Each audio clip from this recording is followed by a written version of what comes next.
You, yeah, you, come here. I got a secret to tell you. I've got 5 stats that's going to help you dominate your fantasy football drafts. And it starts now. What's going on, South Harmon fans? I'm Matty Kiwoom, and today I'm talking about nothing other than WoRP. I got 5 bits of stats from using the WoRP tool over at southharmonff.com that you are not going to want to miss. And of course, if you're not using WoRP, what are you doing? Make sure you head over to the website, southharmonff.com, or get WoRP.life. Either way, you get you to the tool. You can sign up and start dominating your idiot league mates using the best stat on the market, wins over replacement. Now, before I get into the video, just want to say quickly, WoRP is not predictive, but it does allow you to paint a very clear picture and see what the true value for every player was from the year before. It transcends positions. It doesn't matter. WoRP allows you to see true value in fantasy football, and then you can use those trends. You can use that picture and help you make better, more educated decisions when you're projecting your team, when you're constructing your roster. So, all right, everybody, let's get into WoRP stat number 5 that you will need to dominate your fantasy football draft. Do not fall into that running back trap. I looked over the last 5 years, and last year, 12 running backs finished inside the top 20 of WoRP. In 2023, though, it was only 6. And in 2022, it was only 7. In 2021, it was only 6. And in 2020, it was only 5. So over the course of the last 5 years, only 30% of the top 20 WoRP finishers have been running backs. And if you want to say, what does it look like in the top 50? Well, it was only 30% over the last 5 years, and that as well. So don't fall into that trap. Don't go into your drafts double-clicking running back, because throwing away all the strategies, all the things you've learned over the last few years. No, stick to your anchor RB, stick to your hero RB strategy, and go from there, because last year was an outlier. Health was apparently shut off. Whoever was playing the 2024 season, shut health off, shut injury risk off for running backs. Everyone stayed healthy. Everyone stayed on the field. Do not fall into the trap. We will see potentially as many as half as we saw finish inside the top 20, right? 12 last year, 60 before that. So don't fall into that running back trap heading into 2025. WoRP trend number 4 that you must know before drafting in fantasy football is if you're drafting tight ends, you got to use the stud or dud approach. So let's look over the last handful of years. So all the way back to 2020. And let's look at the top 50 most valuable players in each of those seasons. So quarterback, running back, receiver, or tight end. These are the top 50 finishers in WoRP, the 50 most valuable. 2 finished in the top 50 in 2020. It was Travis Kelce and Darren Waller. Both had ADPs going into draft season as top 5 tight ends. 2021, 2022, and 2023 each saw 3 tight ends finish inside the top 50 in WoRP. In all 3 years, Travis Kelce, who was the number 1 tight end off the board. It was TJ Hawkinson and Laporta in 2023.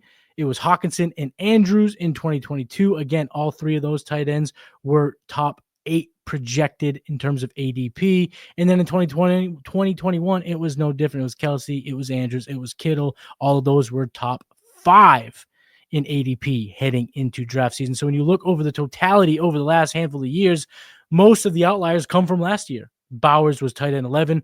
That changes things. He was a rookie. We didn't know. He's shut up. Kittle, again, going to be one of the most drafted tight ends early on. He was 6th last year coming off the board, and McBride was tight end 4. That is also shut up. He's a top 2 tight end off the board. Laporta is really the only true outlier, who was drafted at 18th in terms of the tight end position in 2023. So for me, when I look at this, I'm okay getting a little bit more aggressive on Brock Bowers, getting a little bit more aggressive on Trey McBride. Staying in the pocket and drafting Kittle at value seems like a smart move. And then if I don't get any one of those, I'm not reaching. And if I don't get anyone because I didn't reach, I'm waiting. I'll take Kelsey in round 9 or 10. I'll take Brenton Strange at the end of the draft. I'll just take shots everywhere. I'll take Colson Loveland. I'll take Tyler Warren. I'll take shots all over the place later on in just hopes that someone propels inside that top 50, becomes a top 50 overall valuable player in fantasy. Because looking at the data over the last few years, if you're not first, you might as well be last, because there ain't no different. And like our guy Coop always says, tight ends don't matter. The data is there. The proof is in the pudding. And that's why you got to either draft a stud or wait until the duds if you're drafting a winning team in fantasy football. Don't get cute drafting wide receivers, folks. Don't get cute. So I looked over the last 3 years, and I wanted to look at two different things. Who finished in the top 10 in wins over replacement, and who were the top 10 guys in terms of ADP, and how did they correlate? Were there matches? Did the guys that you were supposed to draft inside the top 10 at the position finish inside the top 10 of the position when we're looking at WoRP, true value, wins over replacement? Last year, 60% did. So 6 of 10 that were projected to finish top 10 did. In 2023, 5, half. In 2022, 6 again. In 2021, see how they even expanded over the last 5 years. In 2021, 5 of those 10 finished where they were supposed to. And when you look a little bit deeper in 2022, 2 more finished inside the top 20. So just don't get cute. Draft the guys that are projected to be. If the ADP is there, if the fantasy world is telling you this guy's a top 10 receiver, you should draft him as such. Do not get cute, folks. Don't go chasing waterfalls. Stick to the wide receivers that you are used to. What? Bro, what are you talking about, man? So when you're drafting wide receivers early, don't get cute. Take the guys that everyone else is drafting, because the proof is there. They finish. They become some of the most valuable receivers that are projected to be the most valuable receivers, end up being the most valuable wide receivers. So don't get cute if you want to win in fantasy football. WoRP stat number 2 that you must know to dominate your fantasy football draft is you got to be very mindful of the value and how it's dispersed early on in drafts when you're building a roster. So in 2024, we saw a majority of the top 100 WoRP finishers come from 2 positions: running back, wide receiver. And that trend, people, has played out over the last half decade. The most top 100, so the most valuable players in fantasy, come from 2 positions: running back and wide receiver. We see over the, just talking about percentages over the last 5 years, 13% finished inside the top 100. So 13 quarterbacks, 32 running backs, or 32%, 44 wide receivers, or 44%, and 11% tight ends. So what does that tell you? How can you use this information? If you want to chase a tight end, refer back to stat number 4. Take a tight end early and wait on quarterback. Wait as long as you can on quarterback, and just pepper receiver, running back, pepper receiver, running back, pepper receiver, running back, because odds are those are the players that are going to achieve the value that you're using when you're drafting, especially early on. Running backs, wide receivers. We've seen it now in the top 100 play out tremendously in terms of value, in terms of WoRP. So make sure you're heavily peppering running back and wide receiver. I know that doesn't sound like breaking news, but when you see the numbers, it is kind of confirming the notion that we thought. Be early, be often with wide receivers and running backs. Now, quarterbacks, you're waiting for me. I think you can get a lot of value at quarterback later on. Get that tight end kind of early. Lock in that top 20, that top 50 overall WoRP tight end.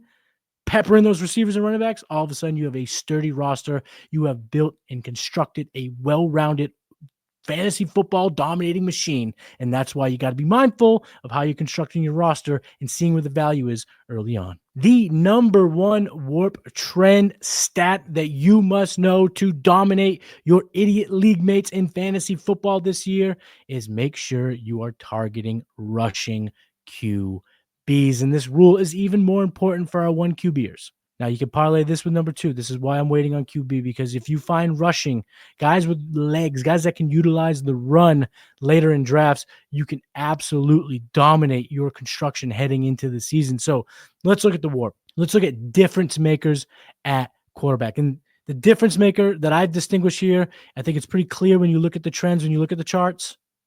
This is what you kind of see. These are the dips you're looking for. These are why you use the charts. This is why you head over to southharmonff.com and sign up for the WoRP tool now. So players that make a difference. Difference makers are guys that had a 1.25 wins over replacement or better. Over the last 3 seasons, 60% quarterbacks, so that's 3 of 5 made that threshold, all Konami code running quarterbacks. 2023, it was only 1. Throw that away, right? Only 1. Nope. Only 1 quarterback was a true difference maker, 1.25 WoRP or better in 2023, and he was a Konami code quarterback. And in 2022, 50% of the 4 difference makers, 1.25 or better WoRP, 2 of them were rushing quarterbacks. So over the last 3 to 5 seasons, the number I keep seeing, the number I get, 70% over the last handful of seasons would be considered Konami code quarterbacks, or as we all know, rushing quarterbacks. So you got to get a guy with legs to really make a difference, to really boost and have a very valuable season for you in fantasy football. Now, let's look at the 2025 ADP. How can this plan out? There are 2 guys that really stick out to me if you're going to go with the late quarterback approach. Justin Fields in round 9 and Drake May in round 14. Now, you could get aggressive grabbing a Josh Allen, Lamar Jackson, Jalen Hurts, or Jaden Daniels, sure. But as we've talked about with some of these other trends, you're better off trying to hit late on a rushing QB and lock up those running backs, receivers, maybe take an earlier tight end to get a one of the only handful of guys that are difference makers at that position. So if we're looking to build the most optimal roster, if we're looking to use WoRP to dominate in fantasy football, look no further than this. Make sure you draft a rushing quarterback and benefit from the Konami code rushers. All right, everybody, that's the video. 5 WoRP trends that you need to dominate your fantasy football drafts. Make sure you head over to southharmonff.com. Become a member of the WoRP is Life movement. It's the #1 metric, win over replacement. That's how you dominate fantasy football. Make sure you like this video, subscribe to the fantasy football channel over here at South Harmon, or the Dynasty channel, or the Vibes channel here at South Harmon. Subscribe to them all. Like this video. Leave a comment. What are some of the things you want to know about WoRP? We'll reach out to you. We'll talk to you soon. But until then, I'm Matty Kiwoom. I'll catch you next time. Peace.